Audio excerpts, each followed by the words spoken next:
Les coups spéciaux. Aux échecs, il y en a 3. La promotion, le rock et la prise en passant. La promotion, vous la connaissez déjà, puisque vous l'avez apprise en regardant la vidéo sur l'apprentissage du pion. Pour rappel, c'est lorsque le pion arrive tout au bout de l'échiquier et qu'il se transforme en reine, tour, fou ou cavalier.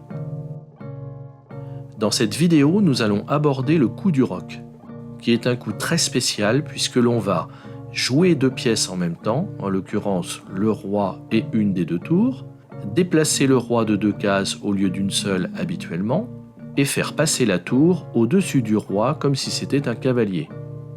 Pour mieux comprendre ce coup, regardons la position de base suivante. Vous remarquerez qu'il n'y a pas de pièce entre le roi et les 2 tours.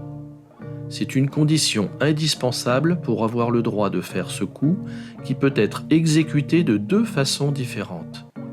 On va d'abord déplacer le roi de 2 cases sur la droite ou sur la gauche et prendre ensuite la tour que l'on va faire passer au-dessus du roi pour qu'elle vienne se positionner à ses côtés. On parle du petit roc sur la droite parce qu'il n'y a que 2 cases entre le roi et la tour, et on parle de grand roc à gauche parce qu'il y a 3 cases. Attention, car pour avoir le droit d'exécuter ce coup, plusieurs conditions doivent être réunies. On a dit tout à l'heure qu'il ne devait y avoir aucune pièce entre le roi et la tour, ces 2 pièces ne doivent pas avoir bougé, et le roi ne doit pas être en situation d'échec ou se mettre sur une case où il est en situation d'échec. Pour bien comprendre les conditions d'exécution de ce coup très spécial, je vous propose de regarder les exemples suivants. Premier exemple. Est-ce que les blancs ont le droit de faire le petit roc ou le grand roc ? Uniquement le grand roc à gauche, puisque le cavalier empêche le roi de se positionner sur la case G1 pour faire le petit roc. Deuxième exemple. Imaginons que le roi est allé sur la case F1 pour revenir sur la case E1. Est-ce qu'il a le droit de faire le roc ?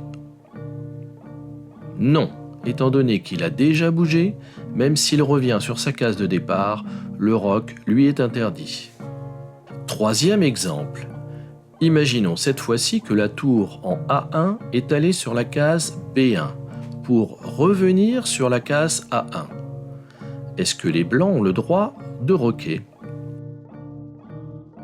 Cette fois-ci, ils ont le droit de roquer, mais uniquement le petit roc. Quatrième exemple. Est-ce que le roi a le droit de roquer ?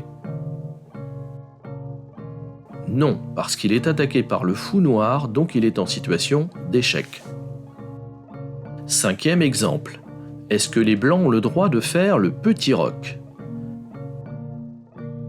Non, parce que le roi se retrouverait en situation d'échec sur la case G1, par contre, il peut faire le grand roc. Sixième exemple. Est-ce que les blancs ont le droit de faire le petit roc ? Eh bien non, parce que cette fois-ci, le roi doit passer sur la case F1 avant d'arriver sur la case G1, ce qui le mettrait en situation d'échec. Septième exemple, est-ce que le roi a le droit de faire le grand roc ? Oui, parce qu'il n'est pas mis en échec par le fou noir, ni en D1, ni en C1. Passons maintenant à un conseil de jeu. Dans cet exemple, on peut voir que le roi blanc est attaqué par le fou noir en B4.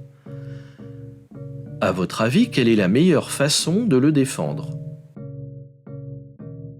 Le roc est interdit puisqu'il est en situation d'échec. La fuite du roi vous empêcherait de faire le roc par la suite.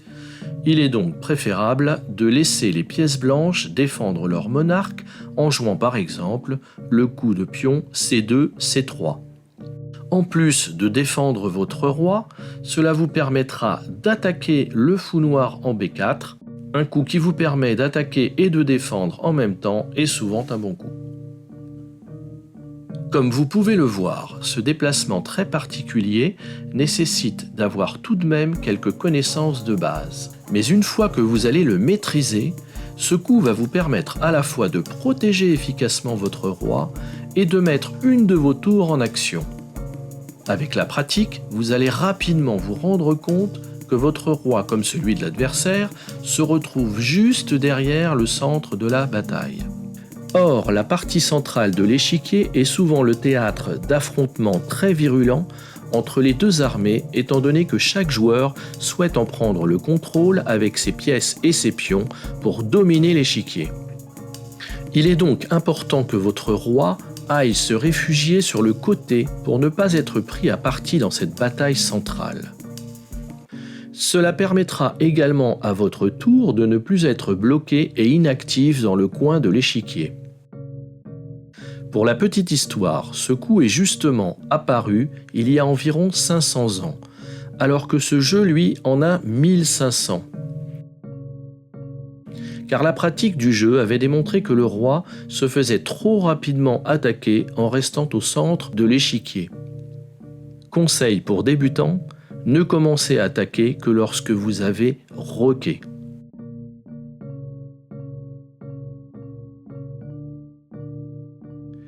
Dans la prochaine vidéo, nous verrons la prise en passant.